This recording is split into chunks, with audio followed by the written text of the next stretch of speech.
which is about a panel discussion on the Time for Grandparents program. So we have two special guests, Dulcie Bronsch, who's the Senior Project Officer for Time for Grandparents program, which is administered by UnitingCare in Queensland. And I must say, it is the only program of its type that's run in Queensland. So Dulcie is spread very thin.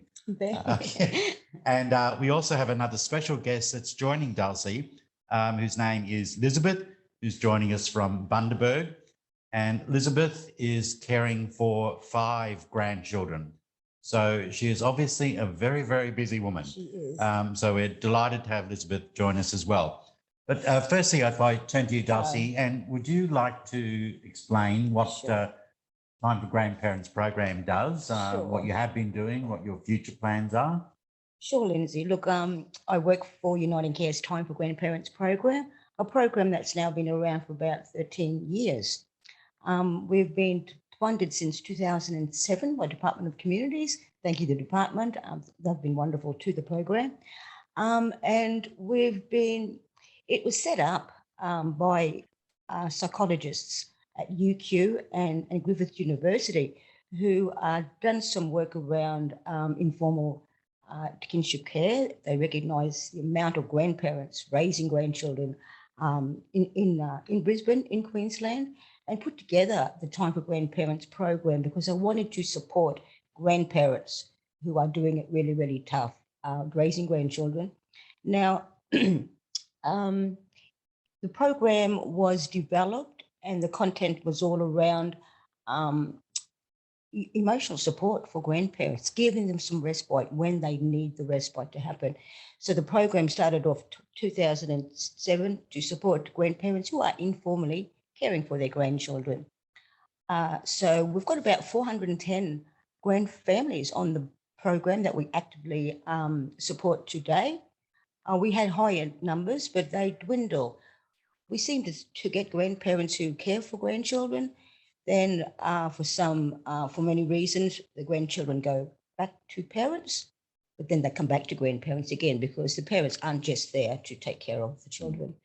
All the speakers this morning, look, and I thank you for all the speakers. That was wonderful in pointing out exactly what really hasn't changed in 14 years. I've been there for about 12 years, so I've seen the changes. We know all the issues that are facing grandparent carers, and it is huge. We talked about this morning, education, the legal, the housing, the support, the financial support. I won't talk too much about the financial support, only what we provide through the Time for Grandparents program. So back to the program first. We provide information, referral, and telephone support. Now that telephone support to grandparents is huge. I think we're even going to have a name change soon from our seniors inquiry line to our seniors support, because we are really talking to older people around the state. So Time for Grandparents is a statewide program. It's always been statewide. So really we're in a prime position to talk with grandparents, 410 families, as I mentioned. So we really got a good mob of grandparents caring informally for their grandchildren. So out of the 400 plus, around about a quarter of that number are Aboriginal and Torres Strait Islander grandparents who are raising their grandchildren. It's huge all around Australia, as the speakers also mentioned today. But in Queensland, there's so many grandparents that we don't know about who are caring for their grandchildren. It is a particular instance that Aboriginal and Torres Strait Islander grandparents really fly under the radar. And we know the reasons, for that. Lindsay, the past, the way that historical events have happened with the stolen generations and so forth. So our grandparents really just want to look after their children. They're dropped on their doorstep with no other added support. So I talked to those grandparents and they're really, really struggling, and you did want to have this forum in Poverty Week, and it's a great idea because they are on the poverty line. Our grandparents aren't living well like the rest of Australia. And why is that? And why not? I mean to say, the majority of grandparents in the program are either on an age pension or disability pension. Some went down to part-time work because they now have the grandchildren, or they have a life partner who is still at work. And so, look, when things happen, like for instance, COVID hit Australia. When COVID came to Australia in March 2020, we were all sent home to work. Kids were sent home to do schoolwork. What an outrageous thing it was for grandparents trying to get a handle on the technologies that they needed for their children to not miss out on any of the classes. It was horrendous. So back to the support that we do provide, we provide brokerage for the grandchildren to participate in sporting and recreation activities because the grandparents can't afford sporting fees, and we do not want our children to miss out on any sporting activities. We also pay for their school camps, and look, it's the biggest help to grandparents. They are so grateful we're able to provide that assistance, that financial assistance. Otherwise, their children might not be able to go to a school camp. I mean, so we want to be inclusive. Our children have to be inclusive in everything, and poverty should not disallow that to happen, Lindsay. It's quite atrocious, as a speaker spoke about that again this morning. So it really is, we need to do a lot more work about getting the recognition, as we all pointed out again this morning, the recognition of informal carers around Australia. The numbers are quite staggering, aren't they, Lindsay, that I heard this morning? It just blew me away. Yeah. And so we will continue to support all of those 400 plus grandparents. They have the same issues as they did 5 years ago when we done the Senate inquiry. Type of grandparents wrote a response to that Senate inquiry back in 2014, 2015. We put together a 16-page report, and that was report on the evidence and the data that we've collected over the past decade. So we sent that off to the Senate inquiry. We also had a look at the recommendations that come out of that Senate inquiry, which no one has really has done much work to progress. But there are a few of those recommendations, because I hang on to those recommendations still today after 5 years, because we are at Time for Grandparents filling some of those recommendations, like the peer support groups that we're developing now in the face-to-face peer support groups for regional Queensland. But we really do have a lot of work as a statewide service.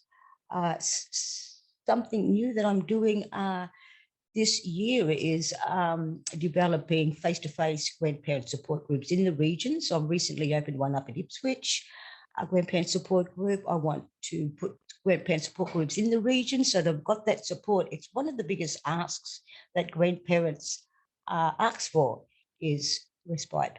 A bit more money would be fantastic. And I need to speak to other grandparents who know my journey.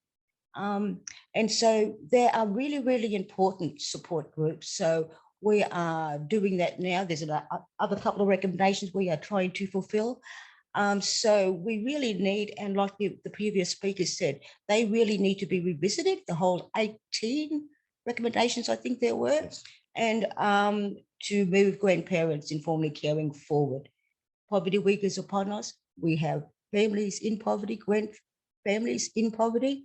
And look, they might not want to admit it because they're scared that the kids might be taking them off them. So we really don't know the full stories of families. What we do know is the kids are in the loving care and safe care of grandparents.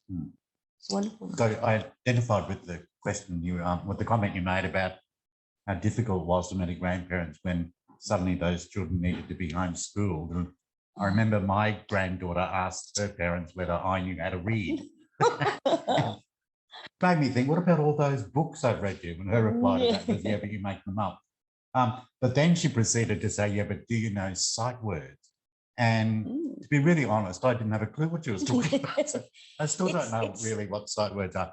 Yeah. So it certainly was. It was a horrible period. Yeah, it's a very different thing. Education today is a very different thing to when they were at school. That's so right. It was a big challenge for grandparents. It was a big challenge. And what we did to help our grandparents across Queensland is, because when COVID came here March 2020, the other part of the Time for Grandparents support is we provide a respite for our families. And so we provide monthly respite camps for the grandparents and the grandchildren that they are caring for. So we for a decade, we provided 11 camps a year, one each month except January. Kids are on holidays. But that year when COVID came, all our camps were cancelled. So I had to cancel 10 camps. We had the camp in February, then we had to close the door. So 10 of our camps, and they're quite they're quite exy. So we had a big mob of money, and then we had to stop all the grandchildren's sporting activities because all the clubs closed down. You know, this is the height of COVID. So we had a bucket of money. So I'm thinking, how can we support our families in this time of COVID? So I put together a Time for Grandparents response to COVID-19, which my manager took to the department and got approved. So what we done when COVID was here is instead of, because we had a bucket of money, we went and rang up all of our families. At that stage, we had about 500 or 600 families. We rang up all of our families to offer them support in the home at the present time, what will help them with their children, what will help them to get through this period of lockdown. It was quite horrendous, particularly for older people who like that company and so forth. So, and who don't know technology very much as well. And so we started, so we got the okay from the department to spend the money on items in the home for families during the COVID period. So what the staff at work, when they were calling grandparents, what we were doing was what their biggest problem was the schoolwork. They had no technology, they had no computer, they had no iPad, whatever. So we actually bought laptops and iPads for the children to do the homework at school. The other items that we bought were items that would help keep the family together in the home in lockdown. We bought all these games that they can play, or even gardening items for the grandmother to continue gardens. Whatever they kind of wanted in the home, we provided for them and posted it out to their addresses. So I kind of felt like Santa Claus in July. It was just like that, you know. All our families are getting all these wonderful things that they asked for. So we just try to help families during COVID. That's how we responded to all of our families. We provided them what they needed in the home. There was actually a couple of them that said, my refrigerator just broke down, or my washing machine. We replaced those white goods for those families because they're necessities, of course. So there was a lot of things that we bought for families to help them through that COVID period. It's wonderful. So listening to you, there seems to be two themes that have emerged for me. And one is that a lot of the support that's provided in response to what grandparents need are practical things. Very help. Practical things, like accessing and making use of technology, having the kind of appliances that they need and so on. But the other big element to that is removing their sense of isolation. That's right. And it reminded me of when we previously held a forum and we Meredith's report about We're Just Kids as well, that some of the things that young adult carers were talking about was similar, in that the children in their care and those young adult carers also had a sense of we're not alone, we're not the only people in these kind of situations. And so just having that sense of having other people who understood their experiences was important for them. Very important. And that's why our respite camps were very important, because the grandchildren realise when they're out doing all these activities, whilst we have grandparents here supporting the grandparents, the children would be off doing adventure-based games all day. And, you know, when the grandparents feel like they've got this person beside them who knows exactly what they're going through, it's just the best support, because grandparenting, looking after grandchildren is a totally different game. It's a different game than parents and children. This is another generation on top of a generation. You know, there's so much in between that's removed, isn't there? Yeah. And so, you know, back to the COVID response, like we did, it was a wonderful thing that we was able to really, you know, help those families at that particular horrible time. And look, we had a grandparent, and she's our guest speaker this morning. Hello, Elizabeth. If we can get Elizabeth on screen, that would be wonderful. Elizabeth Johnson is a carer of 5 of her grandchildren. She's actually a good friend of mine as well. Yes. Over the years. But Elizabeth was one of those families we reached out to during COVID who had 5 children at school. Wow. And so we actually, I called Elizabeth what her needs were at this time. She said, we've got no computers for the children. So we bought 2 laptop computers for the family to enable them to have, but even the access was hard as well. So having the technology, having the computer there, it's knowing how to get online. Yes. It's a hard thing, but we're trying to alleviate that by teaching them through our peer support groups. That's happening at the moment. Yeah, so, excellent. But I'd love to bring Elizabeth. Well, welcome, Elizabeth. And, can you see me? No, we can't see you. We can hear you, Liz. Good morning. Did you put your video on? Is there something down the bottom left-hand side there? There's chat, raise hand, and Q&A. Oh, and there's a red thing that says leave. No, we don't want you to press the leave button. No, don't do that. Is there a mute button, Liz? Oh no, that's for audio. I just undid that. That's for audio, darling. Okay, that's okay. We'll just have you by audio, Elizabeth. Is that okay with you? That's fine with me, except I particularly brushed my hair for you this morning. Oh, my darling, thank you. I'll have to ring you tonight, but we'll have to do a FaceTime later. Okay.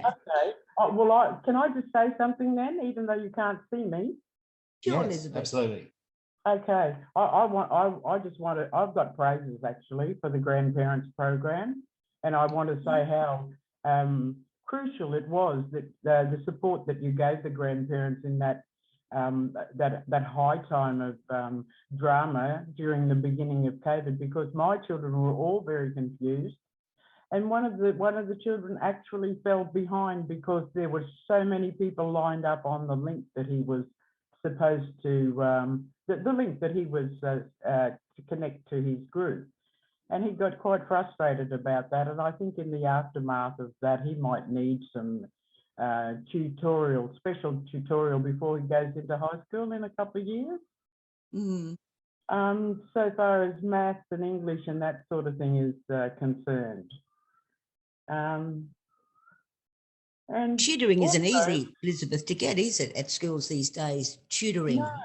No. It's almost non-existent these days. Yeah. And the other thing for the children was those respite camps that we went on. I mean, for many and various reasons, they were so successful, and they buoyed the children and myself for months afterwards. It gave us something to look forward to, you know, in the next 12 months or 24 months, and they could reflect on the time that they had there with you and your staff, Dulcie. Lovely, Elizabeth. Yeah, we do miss those camps up there in the Bundaberg region. We'll try to get some back. So as you know, Lizzie, also, we're changing the way that we're providing respite camps for our grand families today. For the past 12, 13 years, we've been providing weekend therapeutic camps for grandparents. So the time for grandparents is heading towards not weekend camps anymore, but school holiday camps, like longer camps, but not structured camps like we used to run in the past. So we can get more families coming along, you know, a period of time. It takes in a school holiday a week, which is great for grandparents because they say, what am I going to do for 2 weeks? The kids are going to drive me nuts, so we just take them on camp. So that's all in good, but I think it's a therapeutic camp that we must pick up on again, because that was such a benefit to all those grandparents who are wanting to talk to psychologists, which is a big thing I might touch on a little bit later. But Elizabeth, also, you have been on the program for a few years now. I know that you love the respite camps that we organise, the support that we get. But what else do you get from the respite camps? What do you get from other grandparents when you're at those camps, Liz? What is it for you? Or what was it for you? Well, and it still is. I mean, the communication with the other grandparents, the comparison, the fact that it was culturally appropriate. I mean, we are like all the other grandparents in Australia. But in saying that, because of the social situation with racism and how it affects us on our daily lives, you know, there's stress and tension and bother that we needn't have to look out for, you know, when we're caring for our grandkids. I mean, it's not sort of like it is a burden more than a cultural responsibility, hey, to look after our children, because Absolutely. they are gifts from our children, and all of our children didn't go off the rails, you know. That's right, Liz. It's not only the joy and the well-being of them, you know, for us all. Yeah, surviving is great, but we need to thrive in that survival. And you know, for my grandkids, it's okay because they do get the opportunity to go away to their country and be refreshed. And school holidays are a good time for them to do that. It would be good. It would be good if there would be an opportunity for them to share that with those other children that they spent time with in your camps, Dulcie. Yes, Liz, I agree, absolutely agree. It was the children too who realise when they're at their camps, I'm not the only one being raised by a grandparent or my grandmother. To realise, I open up for children at the camps to make that realisation, hey, we're not alone here. And they talk about their relationships with the other people in their families, and I love that. You know, they talk about how aunties are important to them and how their uncles are important to them and who taught them to fish and who taught them to hunt. Those are important things for children to discuss. Yes, yeah. Cultural identity is the most important thing for our children, particularly, Elizabeth, isn't it? They have to know who they are, where they come from, so they've got that sense to, you know, as you know, to grow up, to help grow up, isn't it? Yeah. Well, my boy Headley, this is his last term of primary school, and he has 130 students in his whole school, and he's going to high school next year, and there's 260 students in his grade. So it's going to be an exciting time, but very challenging for him too. And lucky he's got that open communication with, you know, us older ones in his family, but it'd be good to have other kids to talk to about it, you know? Yes, absolutely. Thank you, Lizzie. There is a question that's come through that I might put to both of you to see if you've encountered this, but it's a question about accessing difficulties that grandparents sometimes have in accessing NDIS or other kind of legal processes as well. So it's difficulties engaging with schools, with health services, with Medicare, with obtaining bank accounts and things like that. If it's an informal kinship care arrangement. So I'm just wondering if any of the grandparents in the program have ever talked about those kind of difficulties that they experience in accessing NDIS and so on, if that's something you've encountered. Look, I might just start by talking about the legal aspect of our grandparents accessing legal support. It's huge. You know, we get phone calls from grandparents all around the state saying that they need legal support or they need some legal options or they need legal representation, whatever the case may be, for a variety of reasons around caring for their grandchildren. And so for a long time, I've been around the edges of our legal services in Brisbane, and I've done some work with the Caxton Legal Service here in Brisbane, who are wonderful. I would just like to give a little plug to and thanks to Belle, who's the CEO of the Caxton Legal Service. They've offered their services free to my grandparents. So, which is only started this last 12 months or so. And so what happens there, if I get a grandparent who's got some legal challenges around caring for their grandchildren or accessing grandchildren, Caxton Legal Service have offered their support for free court representation and included. So I'm very grateful for the legal service in Caxton to, to offer their services to the Time for Grandparents to grandparents. Excellent. Just another message through that, Lizabeth, if you... Oh, there we are. Hello, Lizzie. You joined us. That's fantastic. We can see you now as well. Thank you, darling. Okay. The other thing, though, I think one of the comments you made, Elizabeth, where you talked about cultural responsibilities. I thought that's an incredibly good phrase to use, that this is something, you're doing this because they're family and you love them, but there's also cultural responsibility that's held. And is that something that you think is in common with a lot of the other grandparents you encounter? They have that sense of cultural responsibility? I would think so, yes. I would think so. In this generation, at this stage in Aboriginal people's place in the country, definitely. I think a lot of us are holding on to those old ways because we can't get into that technological age to support our grandkids. We can in a sense, but not as deep as they are in it because of their education. So that cultural responsibility of teaching them just how to be good people and experiencing the joy in each day. You know, life is a challenge. It's stressful and traumatic enough for us without making it harder on our own selves. Yeah. And Dulcie, you were saying that whilst a substantial number of the grandparents are Aboriginal or Torres Strait Islander, the program is not exclusively for Aboriginal and Torres Strait Islander grandparents. So there's non-Indigenous grandparents as well. The whole main, we've got 410 plus families. About only a quarter of that number are Aboriginal and Torres Strait Islander families. So about 100 Aboriginal families on the Time for Grandparents program and 300 non-Indigenous grandparents on the program. Yes. Yeah. So sorry, yes, Elizabeth. We do singing and dancing a lot, and Dulcie has given us the opportunity to do that through her programs. My family, personally, we do that. We're artists and we paint, and, singing and dancing is sort of in our blood. But a lot of the other families don't get the opportunity to do that, only once a year during NAIDOC, which has been hard now during COVID. And at Dulcie's camps, or when they go away with their children on school holidays to country. We have got some other questions that's coming from someone from Canberra, I think, and about the availability of similar camps and programs for people who might be located in other parts of Australia, including Canberra, and a comment about that how it would be beneficial if her grandson could access a camp during school holidays and so on.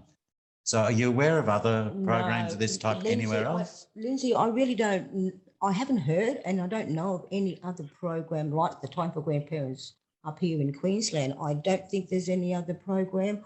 I don't think there's even one close to it in New South Wales. I know Canberra just had a question. I don't think they have anything like that in Canberra. So the answer would be no. I think there's no program that supports our grandparents informally caring for grandchildren the way that the UnitingCare's Time for Grandparents program does. Well, perhaps if other people who are watching today, if you are aware of programs that are providing similar services, if you'd like to enter some comments into the Q&A, then we'll pass that information on to other people as well. Elizabeth, I'm just interested in what do you think as a grandparent that how Dulcie's program met your needs? What's the most, if you had to name 2 or 3 things that were your top priorities and that have been helpful, what would those things be? Besides the respite, acknowledgement for our role in what we do in the family. Just acknowledgement, everything isn't a sort of like a shambles. Even though times are hard, we still look for the good in each day. So I think that respite is important because of that. Acknowledgement of the fact that it is more of a cultural responsibility to us than a burden. I don't know how we can do that, Lindsay, but the acknowledgement of the fact that it's a cultural responsibility and not a outright burden. Yes. And of course, it goes without saying, financial assistance without mucking up the financial income of the family as it is. Dulcie, what would be your three major priorities for where you want to head in the future. I know you're ambitious for this program and you want to see the best for it, and you're very, very committed to it. So what would be the what three grandparents top tell things? us is what we try to do. So what our grandparents are telling us, they need respite when they need it right then and there, Lindsay. You know, I've had grandparents say, I just need a little break to keep me keeping on. Yeah. You know, just that break, but when they need it is the important thing, not wait a month or two when a respite option becomes available. Grandparents need respite when they need respite. We want also, of course, and we've touched on this all throughout the morning, is financial assistance for grandparents, which we help with our brokerage for grandchildren's schools, school camps and activities. But, you know, they need more financial help. We get grandparents, I don't know how many times we heard the stories of grandparents where they open the door and the grandchildren are at their doorstep. And they're bought by child safety services. Once they're in the door, they're out of sight, out of mind, you know. And so my program only supports informal grandparent carers and not the formal like statutory system has. So I'd like grandparents to have more respite when they ask for it. I want them to have more financial assistance, and certainly I want them to be able to talk to other grandparents, you know, who share the same stories, who know the difficulties of grandparenting at you know, a second generation of children. That sense of community, and I'm not alone. I'm not alone, but also they understand that when they come to camps also, one of the biggest things that they do is they exchange ideas and strategies. Child behaviours are huge. I can't stress enough how the mental health and well-being of both the grandparents and the grandchildren is pertinent. It needs to happen now. They need access to child counselling services, the adults' emotional support for grandparents. It's not there at the moment. It's not there. What I've got now, when a grandparent, for instance, rings up and says, I'm at my last tether, I'm going to break, or if something's kind of, you know, not done now, I mean to say, they're at breaking point sometimes, and that just at that time when they need it, they should be able to get the respite that they need. They're fine after that. They just need that little bit of break or recognition for the hard work that they do. I think Lizabeth already said about they need the confidence to know. Like, we're forever talking to grandparents on the phone, giving them the confidence you're doing the right thing. Just, you know, we're always reassuring grandparents on the phone, you're doing a fabulous job. They need to be told that. They need to know that. Because they're doing a fantastic job that really the rest of Australia don't really know or care about. Yeah. I think in addition to that, the very small amount of financial assistance, it's that from the questions that was already asked by someone, it's also about the lack of awareness about the assistance that may be available, or the kind of blockages that are put up to people accessing services like NDIS and so on. And so one of the advantages of your service is that you can assist people to navigate the system and work out. That's exactly right. What they are eligible for. We can help a grandparent if they have a baby in their care right up until that child turns 18. So we've got them in the long term, almost, you might say 18 years if they're from here to here, as long as that 18-year-old is still going to school, like 17, 18 is still in secondary school. But we've got that long term. We have them long term, so we should be able to make their lives easier. You know, we've got 400 plus grandparents all saying the same thing, Lindsay. It's got to mean something. Yeah, you know? I remember Rachel noted the lack of, I think she said there was a small increase to about 8, I can't remember the title, but 8 specialist Centrelink people that are allocated to. 6 and there are 8, and I do use her in Queensland. Yes. I'm here. We did meet her at the last 4, and she was a lovely person, but there was one of her for all of Queensland. For all of Queensland. There's only one in each state. There's only one state that's got 2. It might be New South, one of the biggest states, but certainly we've only got the one. And we do ring her regularly when we get new grandparents to make sure that they're eligible for the family tax benefit or for the childcare subsidy. So we're linked to Centrelink advisor, and I use her quite regularly when we have those grandparent callers who's just come onto the program to make sure that they get whatever is out there for them, because what's out there for them isn't enough anyway, really. But anyway, it's a starting point. Look, there's a lot of advocacy that needs to be done. We know that. It was all pointed out this morning. So we, you know, as we do, Lindsay, we just plug along. We just advocate where we can, how we can. I like some of the ideas that come out of the speakers this morning about the national group. You know, I've got 400 families I can just flick over, good. You know. So really we need to all come together, all the stakeholders, all the players, and really do something huge that's going to make that impact, make a better lives for our grand families across Queensland, across Australia. We've got a couple of minutes. If there's any other questions that people would like to ask, we've got about another 2 minutes for questions. But Lizzie, want to end? Yes, please, Lizabeth. Could I just say that I mentioned traumas, plural, but constantly the trauma that grandparents live with each day is that fear of having their children taken away.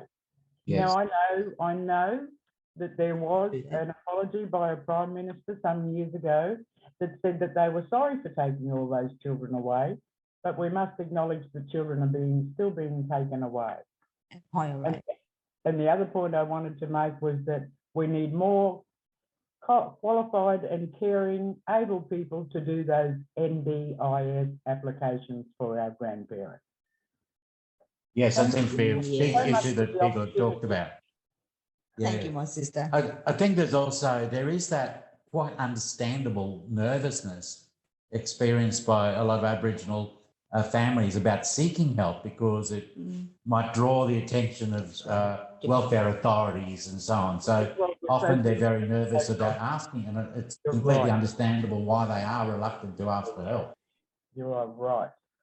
Yes. That's why we're so fortunate to have Dulcie. And yes, she's a hero. Thank you, Elizabeth. The service that her and her team provides. I genuinely mean that. Thank you, my mate. Lovely. Yes. Well, I think our time's up, Lizzie. All right. Thank you for joining us this morning, my darling. Much appreciated. I know you're so busy. Yep, I'll get back to them. Thank you. Bye, grandchildren. You're busy. Bye. Okay. Thank you. Bye, my darling. I love you. Namaste. Bye.